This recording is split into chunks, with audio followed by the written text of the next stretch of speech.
recently went to a gymnastics seminar a couple of weekends ago, and one thing that I've struggled with for the past 4 years of doing CrossFit is pistols, and I was able to finally get a pistol while I was at the clinic. So I wanted to show you some of the tips that they shared with us while we were doing the gymnastics seminar. So the first thing that they showed us was to put our toe down on the behind our foot and to come down into our pistol. The next one was putting your toe right behind your ankle and using that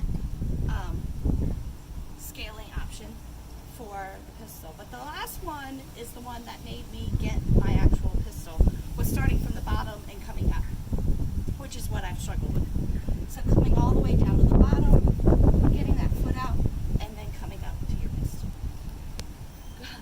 So those are some tips for your pistols if you're struggling with them like I did. Have a great day, guys.